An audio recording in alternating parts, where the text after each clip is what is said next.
गर्भस्थ, देवताओं का इसमें वही आया है कि देवताओं द्वारा गर्भस्थ कृष्ण की स्तुति, कृष्ण जब उनके आए में देवकी के घर में आए तो सभी देवताओं भी स्तुति करने लगे, आए नहीं है उससे पहले ही वो स्तुति करने लगे, भगवान को प्लीज करने लगे।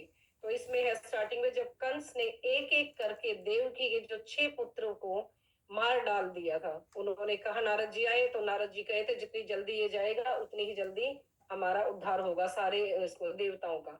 तो उनको पुत्रों को मार डाला तो अनंत देव अथवा संकर्षण भगवान का जो 7वां जो रूप था, 7वां पुत्र था देवकी का, वो देवकी के घर में संकर्षण का प्रविष्ट हुआ है। वो जो 7वां रूप है वो भगवान का है, वो संकर्षण के नाम से है। तो जैसे ही भगवान गर्भ में आए तो उसका क्या मतलब? ये संकर्षण नाम है, उसका क्या मतलब? ये संकर्षण की नाम है। अब आप आगे आएगा ना तो कई नाम आएंगे इस लेसन में संकर्षण के जुड़े हुए सेंटेंस के साथ माता जी। तो संकर्षण 7वां पुत्र बनकर देवकी के गर्भ में प्रकट प्रविष्ट हुआ है कि आ चुका है वो। जैसे ही भगवान गर्भ में आए तो देवकी बहुत खुश हुई, देवकी को पता चल गया, 7वें मुंह को पता पहले भी था कि ऐसे ऐसे होगा, पर जो 7वां जो पुत्र आया ना तो हमारा पता है ना कई बार मूवमेंट होना शुरू हो जाता है, 4th में भी है, उसके बाद 7वें में लगता है कि कहीं जाना नहीं चाहिए, प्रेग्नेंट कोई भी लेडी होती है। तो 7वें में भगवान का संकर्षण रूप जो आया है तो उसमें देवकी को पता चलेगा कि मेरे पास अब मेरे घर में भगवान जी हैं। डाउट था थोड़ा सा कब होगा कैसे होगा, मेरा भाई ऐसा है, था नहीं डाउट उसको, पर एक चलो लेडी कह लो कुछ भी है, बहुत महान आत्मा थी, वो हमें समझाने के लिए कह रहे हैं कि एक माँ हो तो उसको ऐसे ही फीलिंग होती है जैसे देवकी के हुई है। तो परंतु वह भयभीत भी थी, बहुत भयभीत थी अपनी सुरक्षा को लेके कि कभी भी मेरा भाई है और कंस इसको मार ना दे। अंदर से उसको डर नहीं था, पर एक हमारे जैसी माँ को डर होता है वो दिखाया हुआ है। तो देवकी को कंस से रक्षा करने के लिए भगवान ने क्या किया, एक आध्यात्मिक अपनी शक्ति प्रकट की है, उसने किसी को पता भी ना चले, तो उसका नाम है योग माया। तो योग माया को भगवान ने एनर्जी प्रकट करके आदेश दिया कि हे मेरी आध्यात्मिक शक्ति, तुम व्रज के समान हो जाओ, इतनी ताकत हो जाए आपके अंदर। वहां वसुदेव की पत्नी, आपने उसको का एक काम सौंप दिया कि वसुदेव की पत्नी रोहिणी नंद महाराज के घर में रह रही है और आप उनकी जाके आपने रक्षा करनी है। उस देवकी के घर में मेरे अंश संकर्षण उपस्थित है, भगवान ने उसको वहां योग माया के थ्रू उनको समझाया कि मेरा ही अंश है और संकर्षण नाम से है वो, तो वहां उसमें उपस्थित है, कृपया उन्हें वहां से रोहिणी के घर में आप स्थानांतरित कर दो। तो देवकी का जो पुत्र था, देवकी को जो बेबी होना था भगवान का रूप, वो रोहिणी के घर में उन्होंने योग माया के द्वारा स्थानांतरित कर दिया। श्री विश्वनाथ चक्रवर्ती ठाकुर इसमें लिखते, दूसरी बुक में इसमें पता नहीं है, नहीं दूसरी बुक में है, क्लासेस में है, वो चक्रवर्ती ठाकुर बताते हैं कि देव की बहुत ही भक्ति परायण थी वो लेडी, बहुत भक्ति परायण थी, लेकिन उसे फिर भी कंस का अपने भाई का भय बना हुआ था। जब व्यक्ति के मन में हमेशा भौतिक वस्तुओं के संग का भय बना रहता है ना कि हाँ ये भौतिक वस्तुएं चाहिए, तो उसे उस समय भक्ति देवी, जब कोई डरता है ना, कोई राक्षस होते हैं जैसे जितने भी असुर होते हैं, तो जैसे उनको दिल में कोई भी मटेरियल चीज चाहिए होती है उनको, जैसे रावण को दूसरी तरह की सीता महारानी चाहिए, एक मटेरियल नहीं थी वो, पर एक सोच उसकी मटेरियल थी, वो सीता माँ मटेरियल नहीं थी। तो उस तरह का जो कोई सोचता ना कि दूसरे का नुकसान हो या कि है, असुर भावना होती जिसकी, तो वो कहते हैं उसके अंदर ना भक्ति उत्पन्न होती है। दो तरह मन दो होते हैं, मन क्या होता है, एक मन होता है हमारा, हमें पता होता है कि हम इसका गलत करेंगे हम गलत रिजल्ट होगा। दूसरा मन कहता है कुछ नहीं होता, कर दो देखी जाएगी, होगा सो होगा, जेल में जाएंगे भुगत लेंगे, पर हमने ये करना ही है। किसी को हमने गाली देनी है, किसी की बुराई करनी है, ईर्ष्या द्वेष करना है, तो देखी जाएगी, बड़ा मजा आता है कि कर लेंगे, देखिए बाद में जो रिजल्ट होगा देखी जाएगी। तो ये नहीं है, असुरों के अंदर भगवान की भावना नहीं थी, उनका क्रोध ज्यादा था उसमें, उस क्रोध को उन्होंने, भगवान ने कहा है कि जहां क्रोध होता है वहां उसको ये भी पता है कि ये गलत है, कोई ऐसा नहीं है जिसको नहीं पता हो इस दुनिया में। तो जो जिसको ये पता होगा कि यहाँ क्रोध है और ये ठीक नहीं है, तो वो भक्ति की एक अंश होता है, भक्ति की जड़ होती है। अपने आप में उसको डाउट होता है कि है तो गलत काम, पर वो जो दूसरा मन होता है, जो ईगो होती है, वो उसको कहती है नहीं कर दो, देखी जाती है। जैसे गुस्सा भी हमें आता है ना सबको, एक हमें पता है गुस्से का रिजल्ट बहुत बुरा होता है, और एक वो गुस्से का अगर जो चुप हो जाते हैं तो वो जीत जाता है। तो गुस्सा भी ऐसा ही है, वो भी एक ऐसी एनर्जी है कि अपने आप में मानती नहीं है कि नहीं मैंने आना ही है, कुछ भी हो जाए ये बात मैंने इसको कहनी है, बाद में मैं चुप हो जाना है। तो वो उस तरह की एनर्जी है। तो उसके बाद भक्ति देवी उनके दिल में प्रकट होती है, क्योंकि मुझे वो मंदोदरी, उसके बाद है हमारा मन मरीची के समान है।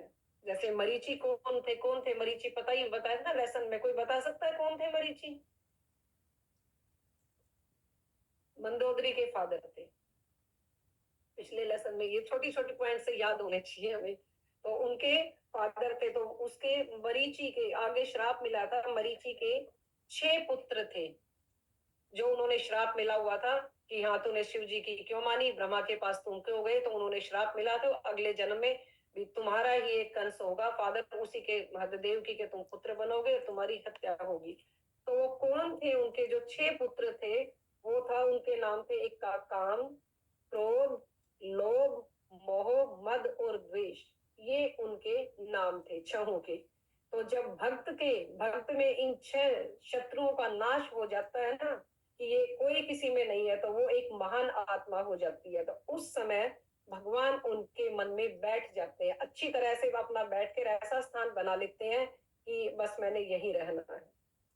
और अंत में भगवान उन्हीं के अंदर से प्रकट हो जाते हैं। तो ये कौन थी? हमारी देव की माता जी और रोहिणी माता जी की संज्ञा दी हुई है इसमें, कि उन्हें इतना अपना मन समझा लिया था हमें कि हमें काम नहीं, क्रोध नहीं, कुछ नहीं करना, जो भी होगा सब भगवान के ऊपर छोड़ दिया था उन्होंने। तो ऐसा ही देव की और वसुदेव के अंदर की भावना थी, जो भगवान ने ये कहा हुआ है कि उनके अंदर ना क्रोध था, ना काम था, ना लोभ, मद और मद, कोई भावना ऐसी नहीं थी। तो भगवान उनके गर्भ से प्रकट होके उनके घर में रहना चाहते थे। उसके बाद ये ही 6 बालक मरीचि के एक ब्राह्मण के शाप से इन्होंने हिरण्यकश्यपु के रूप में जन्म लेना पड़ा, और कंस ने कालनेमी के रूप में इनका जन्म लिया, इसलिए वह अपने ही पुत्रों को मारने के लिए वो विवश हो गया। यही होता है अपने कर्मों का फल, जो जैसा करता है। उन्होंने पिछले जन्म में भगवान के नहीं किया था, अगले अगले में यही कह दिया कि जो अपने ही पुत्रों को भी जान से मारना है तुमने। आगे है, भगवान ने फिर योग माया को आदेश दिया है कि तुम प्रकट होकर वहां जाओ, देवकी की रक्षा करो, और यही भगवान की एक आध्यात्मिक शक्ति है। सीमा माता जी और श्वेता माता जी, अब आपको पता चल गया कि भगवान की माया, योग माया क्या है। ये भगवान की आंतरिक शक्ति है, ये वो शक्ति है जो आध्यात्मिक एनर्जी आती है, ये वो वाली है। उसके आगे भगवान विष्णु ने कहा, हे योग माया, मैं देवकी के पुत्र रूप में तथा तुम यशोदा के पुत्री रूप में जन्म लेना, क्योंकि तुम माया के रूप में सभी जीवों की भौतिक कामनाओं को पूरा करोगी। जो माता जी, जो एक कहते ना, एक लड़की का जन्म हुआ है भगवान के, तो वो एक योग माया के द्वारा ही हुआ है। तो भगवान कहते हैं कि तुम माया के रूप में सभी जीवों को की भौतिक कामनाओं को तुमने पूरा करना है।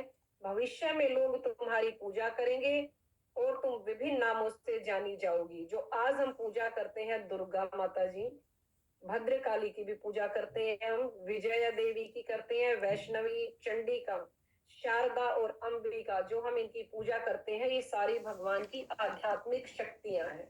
जो इनकी पूजा करता है तो वो सारी पूजा भगवान के पास ही अर्पित होती है, कहीं नहीं जाती। तो इससे बेटर है, हमारा कृष्णा कॉन्शियसनेस में कहते हैं कि हम उन शक्तियों के पास जाने की बजाय हम सीधी भगवान की ही पूजा क्यों नहीं कर ले, क्यों हम दूसरों के पास जाना है। तो इसलिए कहा जाता है कि भगवान की पूजा करो, पर ये इनको भगवान ने ही परमिशन दी हुई है कि लोग आपकी जो मटेरियल चीज जो मांगेंगे ना, हम भगवान से मटेरियल चीज भी मांगते हैं, ये नहीं है नहीं सब मांगते हैं, वो पूरी करते नहीं है सबकी ज्यादा, जो उनको पता है किसको क्या चाहिए। बट सिर्फ मटेरियल जो चीजें हैं जो देनी होगी, हमें ये चाहिए, हमें बच्चा चाहिए, हमें धन चाहिए, हमें घर चाहिए, हमें गाड़ियां चाहिए, तो ऐसी मटेरियल चीजें जो हमें मांगनी है, तो हम इन देवियों से मांग सकते हैं, जो भगवान ने इनको संज्ञा दी हुई है अपने नाम की। जैसे ही भगवान ने ये निर्देश सुनाया, योग माया ने ओम का उच्चारण किया और इसे स्वीकार कर लिया कि ठीक है, जो आपने कहा है मैंने वही करना है। तो योग माया से कहा, तुम देवकी के 7वें गर्भ को रोहिणी के गर्भ में स्थापित करोगी और वही संकर्षण नाम से जाना जाएगा। अभी कहते हैं ना संकर्षण, आपने पता नहीं नाम सुना होगा कि नहीं है। तो और उनका नाम होगा, संकर्षण का नाम ही है राम तथा अतुलनीय बलदेव, जिसमें ऐसा बल हो कि उसका कोई भगवान जैसा ही बल हो उसमें। बलदेव भगवान में और बलदेव में, भगवान में बलराम में, गोरा और नित्याय में कोई फर्क नहीं है। राम और लक्ष्मण में नाम है पर सारे उनके पार्षद है, सारी उनकी एनर्जी है। तो उसका जो बल, अतुलनीय बल के कारण उन्हें उनका नाम रखा बलभद्र या बलदेव। तो लोग आपको बलदेव के नाम से पुकारेंगे, बलराम के नाम से पुकारेंगे, लक्ष्मण के नाम से पुकारेंगे। तो ये भगवान का ही एक अंश लगा लो, पर उनकी शक्ति यहाँ भी है और वहां भी है। फिर योग माया ने यह सब स्वीकार किया और ओम का उच्चारण किया। भगवान की परिक्रमा लगाई है योग माया ने कि ठीक है, वह नंद बाबा गोकुल में पहुंच गई है और जो भगवान ने कहा उसने वैसा ही किया। और यशोदा को उसके घर में संतान डाल दिया है और उसका जो भाग्य, जो यशोदा माता जी ने कहा था कि मैं आप जैसा पुत्र चाहिए, तो यशोदा को वैसा ही पुत्र मिला हुआ है। यशोदा का नाम है यशोदा, कि सबको यश देने वाली माँ। तो जिस उसी लिए यशोदा माँ का भी यशोगान किया जाता है। तो इस लेसन में ज्यादातर यही है, इसी में पूरा डिटेल्स आएंगी आपको और नामों की डिटेल्स दी गई है। तो भगवान की ही एनर्जी है मेन, बेसिकली योग माया के ही लिए, कि योग माया को उन्होंने क्या अपना दिया है। तो ये हमें दिमाग में डालना है, ये इस लेसन में मेन चीज ये। और आप रीड करोगे पूरा लेसन और आपको और डाउट्स होंगे वो भी क्लियर हो जाएंगे। आप इसके भगवान जी के Yes. First expansion, that is Sankarshan. बिल्कुल। और वो संकर्षण को इन्होंने डाला था देवकी के उसमें, जो बलदेव है मेन। Yes. इसीलिए भगवान में और संकर्षण में या बलदेव में कोई अंत नहीं है, कोई फर्क नहीं है। और